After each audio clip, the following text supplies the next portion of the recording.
అసలు బోలే బాబాని తెచ్చింది ఎవరు? ఆ బాబా వెనుకున్న అసలు బాబా ఎవరు? ఇప్పటికే ఆధారాలతో సహా బయటపడింది. ఒకసారి ఆ బోలే బాబాకి సంబంధించి ఎప్పుడు అనుమతులు ఇచ్చారు స్క్రీన్ పైన చూపించండి సార్. దేవుడి ముందు దేవుడికి సంబంధించి ఎన్ని అబద్ధాలు చెప్తున్నారంటే వీళ్ళు చెప్పేటటువంటి అబద్ధాల చిట్టా ఒక్కసారి చూడండి. బోలే బాబా హర్ష్ ఫ్రెష్ డైరీ ఒకప్పుడు పేరు.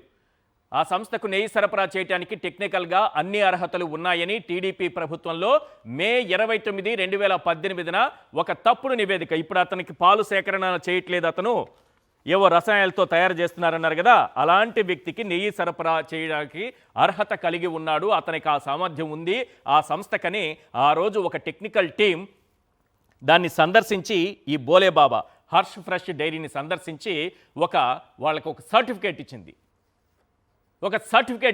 ఎస్, వీళ్ళు నెయ్యి సరఫరా చేయగలరు, వీళ్ళకి ఆ సామర్థ్యం ఉందని. ఎప్పుడు సార్ అది? మే 29, 2018.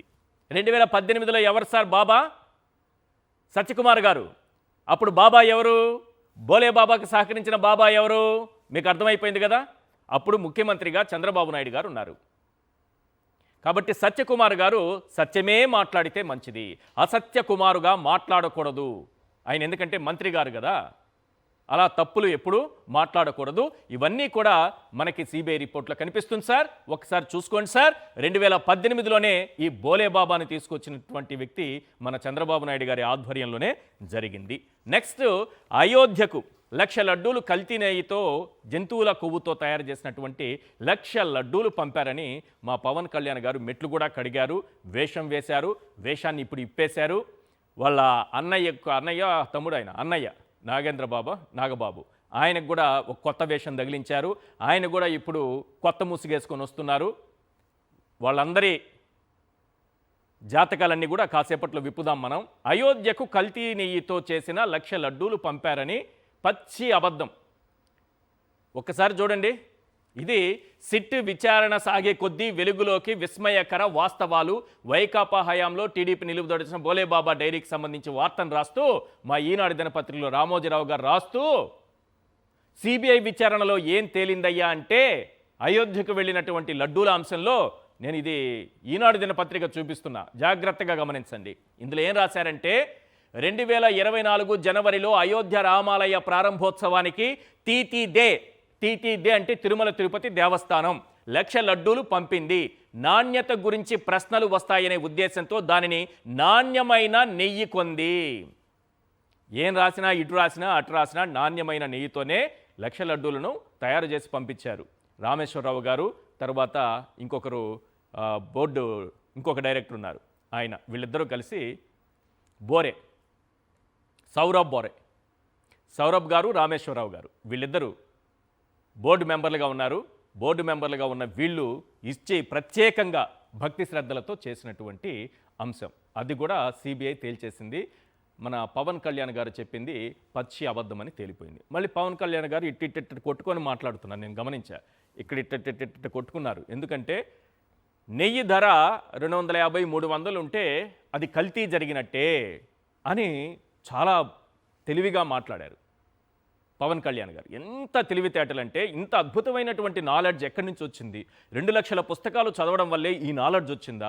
300 రూపాయలకు నెయ్యి కొంటే అది కల్తీనే, ఖచ్చితంగా ఈ తీరు ఉంటుంది అని ఎంత బాగా కనిపెట్టారు. ఇప్పటివరకు ఎవరైనా కనిపెట్టారా? దీనికి సిబిఐ అవసరమా? పవన్ కళ్యాణ్ గారిని అడిగితే చెప్పేస్తారు కదా. కానీ ఆయనకి తెలియని విషయం ఏంటంటే 2013 నుంచి లెక్క తీసినా అదే రేటుకు ఉంటుంది టీటీడీ. అంతకుముందు కాంగ్రెస్ గవర్నమెంట్ ఉమ్మడి రాష్ట్రంలోనూ అదే, తర్వాత మా చంద్రబాబు నాయుడు గారు సీఎం అయిన తర్వాత 2014 నుంచి ఎంత కొన్నారో ఒకసారి చూడండి అయ్యా. 2015లో 276కు ఒక కంపెనీ నుంచి 279 రూపాయలకు, 279 రూపాయలకు ఇంకో కంపెనీ, 295 రూపాయలకు ఒకటి, కర్ణాటక మిల్క్ ఫెడరేషన్ నుంచి 324 రూపాయలకు కొన్నారు. మరి ఇది కూడా కల్తీనేనా? పవన్ కళ్యాణ్ గారు ఇలా కొట్టుకొని ఒకసారి ఆన్సర్ చెప్పండి సార్. ఇది ఎందుకంటే భక్తుల మనోభావాలకి మునిపడినటువంటి అంశం, ఇది రాజకీయ అంశం కాదు. దయచేసి మీరు కూడా తెలుసుకోండి సబ్జెక్ట్. గతంలో ఎంత కొన్నది చంద్రబాబు నాయుడు గారి ప్రభుత్వం ఉన్నప్పుడు టీటీడీ ఎంత కొన్నదని అప్పుడు కూడా తెలుసుకోండి. 2015లో కొన్నది సార్ ఇది 276 రూపాయలకు కొన్నారు. అంటే ఎంత కల్తీ జరుగుండాలి? మీరు చెప్పిన లెక్క ప్రకారం చంద్రబాబు నాయుడు గారు ఎంత కల్తీ చేసి ఉండాలి అప్పట్లో? మీరు చెప్పిన లెక్క ప్రకారం కల్తీ జరిగిందని నేను చెప్పట్లే. 2015లో అంతా 324, 320, 343 రూపాయలు ఎక్కువగా అదనంగా కనిపిస్తోంది కేఎంఎఫ్ నుంచి. 2018లో 320 రూపాయలకు కనిపిస్తోంది. అత్యధికంగా 384 రూపాయలకు క్వాలిటీ లిమిటెడ్ న్యూఢిల్లీ నుంచి కొన్నారు సార్. టెండర్లు ఇవన్నీ టెండర్లు వేసి వచ్చినవే. 2018లో 355 రూపాయలు దొడ్ల డైరీ నెల్లూరు వాళ్ళు సార్, వాళ్ళు సరఫరా చేశారు. మిగతావన్నీ కూడా 344 అలా ఉన్నాయి. 2019 జనవరి కేఎంఎఫ్ 324 రూపాయలు. 2019 ఆగస్టు అంటే జగన్మోహన్ రెడ్డి గారు ముఖ్యమంత్రి అయిన తర్వాత కొత్తగా వచ్చినటువంటి బోర్డులో కొన్నది 389 రూపాయలకు. అలాగే alpha milk foods private limited 475 రూపాయలు. కర్ణాటక మిల్క్ ఫెడరేషన్ 477 రూపాయలు. ఇదే కర్ణాటక మిల్క్ ఫెడరేషన్ నుంచి 324 రూపాయలకు చంద్రబాబు నాయుడు గారు కొన్నారు. మరి కల్తీ ఎక్కడ జరిగింది సార్? పవన్ కళ్యాణ్ గారు, కల్తీ ఎక్కడ జరిగిందో అర్థమైందా? క్లియర్గా ఒక్కసారి చదువుకోండి సార్.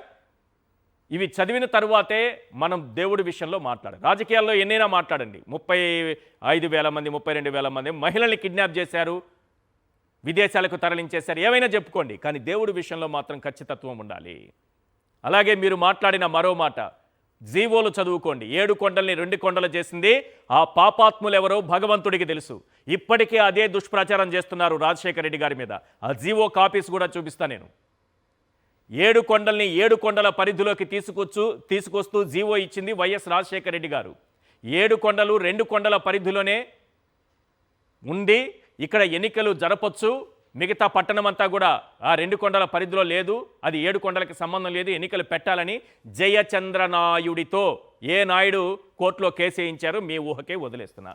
రైట్, అసలు చంద్రబాబు నాయుడు గారు ఇంత టీంని వేసుకొని ఎందుకు బయలుదేరాల్సి వచ్చింది? నిజంగానే సిబిఐ రిపోర్ట్లో జంతువుల కొవ్వు ఉందని తేలి ఉంటే చంద్రబాబు నాయుడు గారికి వాయిస్ ఎందుకు పడిపోయింది?